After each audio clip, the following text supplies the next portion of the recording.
ప్రజల పక్షం 95 న్యూస్ కి స్వాగతం. ముందుగా హెడ్లైన్స్. పేదవారి ఆరోగ్యానికి భరోసా ముఖ్యమంత్రి సహాయ నిధి. మదనపల్లిలో 12 మంది లబ్ధిదారులకు 11.75 లక్షల రూపాయల చెక్కులు స్వయంగా పంపిణీ చేసిన ఎమ్మెల్యే. మదనపల్లిలో భారీ వర్షం, నేలకూలిన వృక్షాలు, ట్రాఫిక్ కు తీవ్ర అంతరాయం. అంకిశెట్టిపల్లిలో జనసేన నేత ప్రభుత్వ స్థలాన్ని ఆక్రమించాడని కలెక్టర్కు ఫిర్యాదు చేసిన బీఎస్పీ నేతలు. వైకాపా నేత భూ కబ్జా చేశారని రెవెన్యూ అధికారులకు ఫిర్యాదు చేసిన గ్రామస్తులు, తక్షణం స్పందించిన మండల అధికారులు. ఇక డీటెయిల్స్ చూస్తే మదనపల్లి పట్టణం గ్రామీణ మండలంలో వివిధ వ్యాధులకు ప్రైవేట్ ఆసుపత్రిలో చికిత్స పొందిన 12 మంది లబ్ధిదారులకు ఎమ్మెల్యే షాజహాన్ బాషా నేడు ముఖ్యమంత్రి సహాయ నిధి చెక్కును ఇంటికి వెళ్లి నేరుగా అందజేశారు. మదనపల్లి పట్టణంతో పాటు గ్రామీణ మండలంలోని కోళ్లబైలు, బస్నికొండ, కొత్త ఇండ్లు పంచాయతీలోని లబ్ధిదారుల ఇంటికి ఎమ్మెల్యే షాజహాన్ బాషా స్వయంగా వెళ్లి చెక్కులను అందించారు. 12 మంది లబ్ధిదారులకు 11.75 లక్షల రూపాయల చెక్కులను అందించారు. ఈ సందర్భంగా ఆయన మీడియాతో మాట్లాడుతూ, నియోజకవర్గ పరిధిలో ఇప్పటి వరకు 6 కోట్ల రూపాయలకు పైగా ముఖ్యమంత్రి సహాయ నిధి చెక్కులను అందించామని, నేడు ఒక్కరోజే 12 మంది లబ్ధిదారులకు 11,75,000 రూపాయల చెక్కులను అందించడం జరిగిందని తెలిపారు. పేదల పక్షాన కూటమి ప్రభుత్వం ఉంటుందని చెప్పడానికి ఇదే నిదర్శనమని అన్నారు. ఈ కార్యక్రమంలో నవీన్ చౌదరి, దొరస్వామి నాయుడు, జేసీబీ వేణు, జాఫరున్నీసా, శ్రీరామ నాగమణి, లాల్ బాషా, రెడ్డి రాయల్, చెల్లా శ్రీనివాస్ నాయుడు, రమేష్ రెడ్డి, టైగర్ సురేందర్ రెడ్డి, బాలమణి శేఖర్, మల్లికార్జున నాయుడు పెద్ద ఎత్తున తెలుగుదేశం నేతలు పాల్గొన్నారు. ఇది ఎవరైతే వీళ్ళు ఆరోగ్యరీత్యా ఖర్చు పెట్టిన డబ్బులు వీళ్ళకి వచ్చేవి కాదు. నా దగ్గర బిల్లులు తెచ్చి ఇచ్చిన తర్వాత నేను విజయవాడకు పంపించి శాంక్షన్ చేపించి చెక్కు తెచ్చి ఇవ్వడం జరిగింది. గారి శ్రీనివాసులకి 66,713 రూపాయల చెక్కు ఈరోజు తీసుకుని వచ్చి సిటిఎంలో వాళ్ళ ఇంట్లోనే ఇవ్వడం జరుగుతున్నది. 441 రూపాయల చెక్కు ఉత్తమ్ రెడ్డి గారికి ఈరోజు తటువారపల్లిలో వాళ్ళ ఇంట్లో తెచ్చి ఇవ్వడం జరిగింది.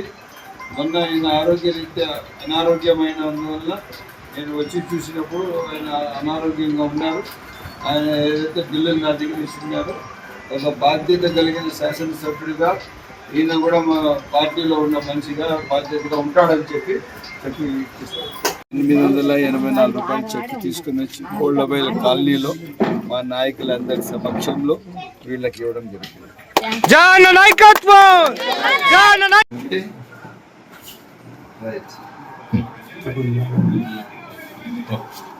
ఏ నారాయణ గారికి 41,048 రూపాయల చెక్కు తీసుకుని వచ్చి ఇప్పుడు వాళ్ళ ఇంట్లోనే ఏదైతే బసిరిగూడ గ్రామంలో అక్కడ హెడ్ క్వార్టర్స్ కస్బాలో ఇవ్వడం జరుగుతుంది. శ్రీనివాసులు గారికి 74,756 రూపాయల చెక్కు ఇప్పుడు వాళ్ళ ఇంట్లోకి వచ్చి సిటిఎంలో వాళ్ళ ఇంట్లో ఇవ్వడం జరుగుతుంది. నిమ్మనపల్లి మండలం తవలం పంచాయతీ కుమ్మరపల్లికి చెందిన వైఎస్ఆర్సీపీ నాయకులు తుపాకుల ఆది గ్రామంలో కుంటపరంబుకు భూమిని అక్రమంగా అనుభవిస్తూ అందులో ఇటుకల బట్టి నిర్వహిస్తున్నారు. ప్రభుత్వ కుంట పోరంబోకును గ్రామస్తులు శ్మశాన వాటికకు వినియోగిస్తున్నారు. ఇటుకలు బట్టి నిర్మించుకోవడానికి తనకు అడ్డు వస్తుందని జేసీపీతో శ్మశాన వాటికలను పూర్తిగా తొలగించడం జరిగింది. కుమ్మరిపల్లి, నాయనవారిపల్లి గ్రామాల ప్రజలు 40 సంవత్సరాలుగా రాకపోకలు సాగిస్తున్న దారిని ఎల్పీఎంలో చేర్చడం జరిగింది. అందులోకి వారు అంగీకరించకపోవడంతో వారికి నచ్చజెప్పి సమస్యపై స్పందించడం జరిగింది. పట్టా భూమి, ప్రభుత్వ భూమిని వేరువేరుగా గుర్తించి విలేజ్ సర్వేయర్ మండల అధికారులు వేరువేరు చేయడం జరిగింది. ఇరు వర్గాలు అధికారులు నియమించిన హద్దులను తారుమారు చేసి ఇరు వర్గాల ఘర్షణ పడినట్లు అయితే వారిపై కఠినంగా చర్యలు తీసుకుంటామని తహసీల్దార్ తపస్వని ఎస్ఏ రామకృష్ణ తెలిపారు. పంచాయతీలో వైఎస్ఆర్సీపీ నాయకులు ఫోర్జరీ సంతకాలు చేసి భూ కబ్జాలు చేయడం జరిగిందని, త్వరలోనే వాటిని కూడా వెలుగులోకి తీసుకురావడం జరుగుతుందని గ్రామస్తులు ఆవేదన చెందుతున్నారు. కార్యక్రమంలో ఆర్ఏ రమేష్, వీఆర్ఓలు, విలేజ్ సర్వేయర్లు, రెవెన్యూ సిబ్బంది, పోలీస్ సిబ్బంది, అధిక సంఖ్యలో గ్రామస్తులు తదితరులు పాల్గొన్నారు.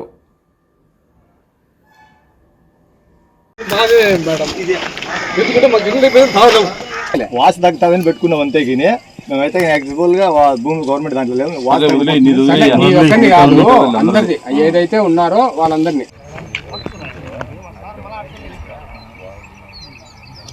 మదనపల్లిలో బుధవారం కురిసిన వర్షానికి సుభాష్ రోడ్ ఎక్స్టెన్షన్ లో మంజునాథ క్యాటరింగ్ ఆవరణంలో ఉన్న వేప చెట్టు రోడ్డుపై పడింది.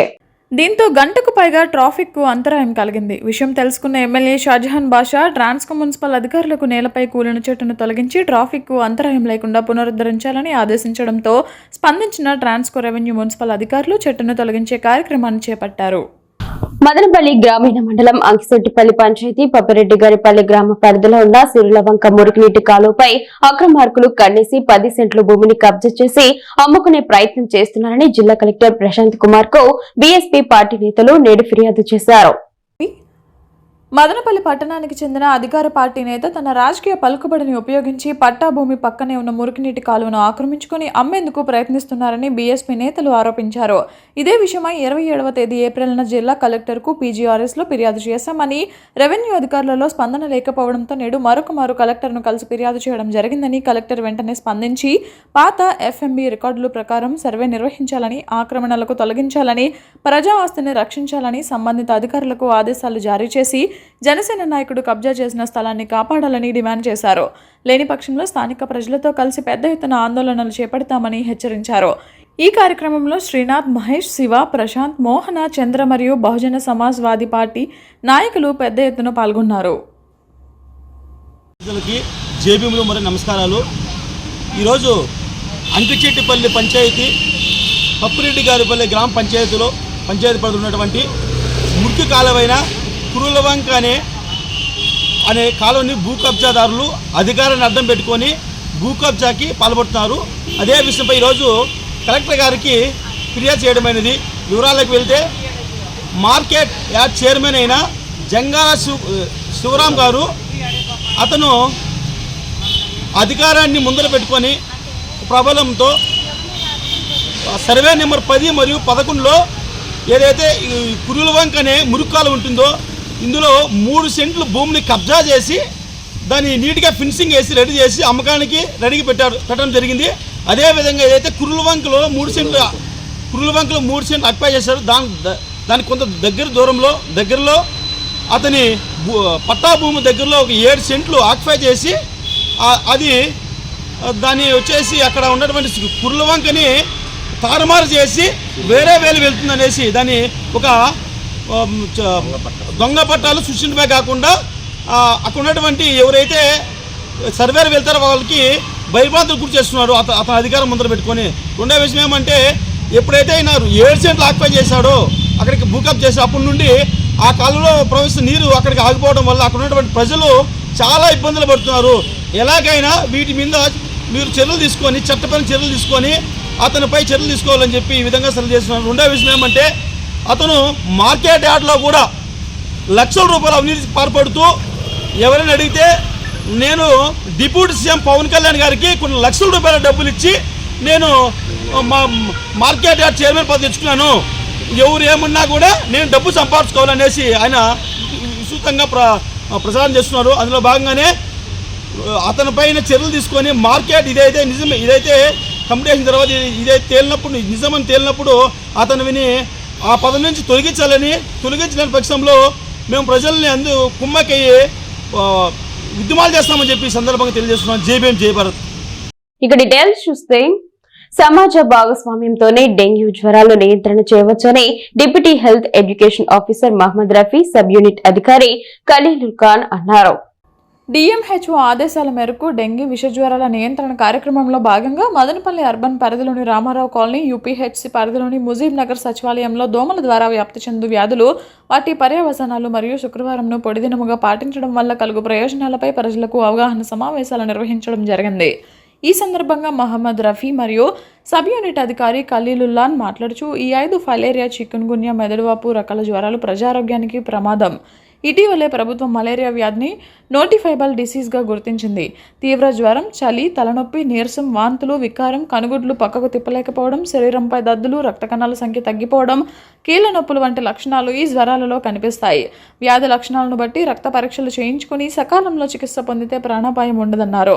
ఇంటి పరిసరాలను పరిశుభ్రంగా ఉంచుకోవడం, చెత్త దిబ్బలు ఊరికి దూరంగా వేసుకోవాలి. దోమల నిర్మూలన కార్యక్రమంలో ప్రజలు భాగస్వామ్యం ఉంటేనే దోమలపై దండయాత్ర విజయవంతం అవుతుంది అన్నారు. అనంతరం ప్లే కార్డ్స్ ప్రదర్శన చేస్తూ కరపత్రాలు ఆవిష్కరణ చేసి పంపిణీ చేశారు. వడదెబ్బకు గురికాకుండా తీసుకోవాల్సిన జాగ్రత్తలు, ఓఆర్ఎస్ ప్యాకెట్స్ ఎలా వాడుకోవాలి, ఎక్కడ దొరుకుతాయనే అంశాలపై దిశానిర్దేశం చేశారు. టీకాలు పిల్లలకు వేయించినప్పుడు తీసుకోవాల్సిన జాగ్రత్తలపై కూడా అవగాహన కల్పించారు. ఈ కార్యక్రమంలో ANM Lavanya, health assistant Kiran, ward amenities secretary జియాల్లా, ఆసియా కార్యకర్త మల్లీశ్వరి పాల్గొన్నారు. ఆశా కార్యకర్త మల్లీశ్వరి పాల్గొన్నారు. మనకు వ్యాప్తి చెందేటువంటి మలేరియా, డెంగ్యూ, చికున్గున్యా, అదేవిధంగా ఈ ఫైలేరియా జ్వరాలు ఇట్లాంటివన్నీ కూడా మనకు ఎక్కువగా వ్యాప్తి చెందుతాయి. కాబట్టి దయచేసి ప్రతి శుక్రవారం కూడా ఫ్రైడే డ్రై డే పాటించాలి. ఇట్లా వస్తాను ఇవన్నీ కనిపిస్తాయి.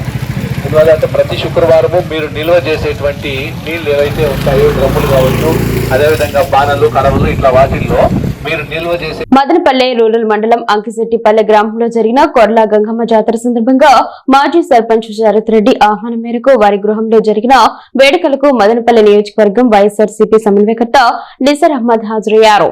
ఈ సందర్భంగా ఆయన మాట్లాడుతూ అమ్మవారి కృపా కటాక్ష వీక్షణలు ప్రజలందరిపై ఉండాలని, సకాలంలో వర్షాలు కురిసి రైతుల బాధలు తీరి సుఖ సంతోషాలతో వర్ధిల్లాలని ఆకాంక్షించారు. ఈ కార్యక్రమంలో ఆయన వెంట వైఎస్ఆర్సీపీ మేధావుల ఫోరం రాష్ట్ర కార్యదర్శి విఎస్ రెడ్డి, గ్రానైట్ మహేష్, ఇర్ఫాన్ ఖాన్, తట్టి నాగరాజ్ రెడ్డి, కొత్తపల్లి నాగార్జున నాయుడు, రఘునాథ్ రెడ్డి, యూనస్, ఆర్సి ఈశ్వర్ రెడ్డి, అంకెశెట్టిపల్లె రమణ, చిపిలి మల్లికార్జున రెడ్డి, ఆవుల మల్లికార్జున, బయ్యారెడ్డి, వడిగల శ్రీకాంత్ రెడ్డి, షేక్ జబీ, అబ్దుల్లా, సత్తార్, యాసిన్, నజీర్, భాను, మహేష్ తదితరులు పాల్గొన్నారు. మదనపల్లె సమీపంలోని మిట్స్ డీమ్డ్ ట్యూబ్ యూనివర్సిటీ నందు బీటెక్ మొదటి, 2వ మరియు 3వ సంవత్సరాల్లో చదువుతున్న 15 మంది విద్యార్థులు కేంద్ర ప్రభుత్వ నేషనల్ స్కాలర్షిప్ పోర్టల్ ద్వారా సెంట్రల్ సెక్టర్ స్కాలర్షిప్ పథకానికి ఎంపిక కావడం గర్వకారణమని vice chancellor doctor C Yuvaraj తెలిపారు. ఈ స్కాలర్షిప్ కింద 2 విద్యార్థులకు 25,000 చొప్పున, మిగతా 13 మంది విద్యార్థులకు 12,000 చొప్పున మొత్తం 2,06,000 ఆర్థిక సహాయం లభించింది. తక్కువ ఆదాయం గల కుటుంబాలకు చెందిన ప్రతిభావంతులైన విద్యార్థులు ఉన్నత విద్యను నిరాటంకంగా కొనసాగించేందుకు ఆర్థిక సహాయం అందించడమే ఈ సెంట్రల్ సెక్టర్ స్కాలర్షిప్ పథక ప్రధాన ఉద్దేశమని ఆయన తెలిపారు. స్కాలర్షిప్ పొందిన విద్యార్థులను MITS university founder and chancellor doctor N Vijayabhaskar Chowdary, pro chancellor N Dwarakanath, executive director Keerthi Nadella, vice chancellor doctor C Yuvaraj, senior manager doctor అదహర్ సమీనా, రాకదీప్తి మరియు అధ్యాపకులు అభినందనలు తెలియజేశారు. అనుక్షణం ప్రజల పక్షం NN5 న్యూస్ ఇంతటితో సమాప్తం. తిరిగి రేపటి బులెటిన్ లో మళ్ళీ కలుసుకుందాం. అంతవరకు సెలవు, నమస్కారం.